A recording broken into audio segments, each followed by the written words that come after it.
bibigyan ng award ngayon. Napaka-swerte ng batang ito. Sana'y tayong lahat ay ganito. Ano po? Alam po nyo ang sekreto.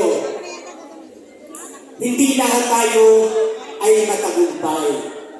Pero para ikaw ay maging matagumpay, una sa lahat, huwag mong kalilimutan ang Panginoon.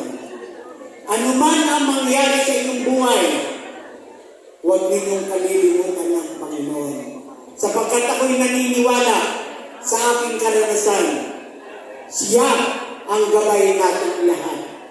Sa pamamagitan niya, itinuturo sa atin kung ano ang ating gagawin.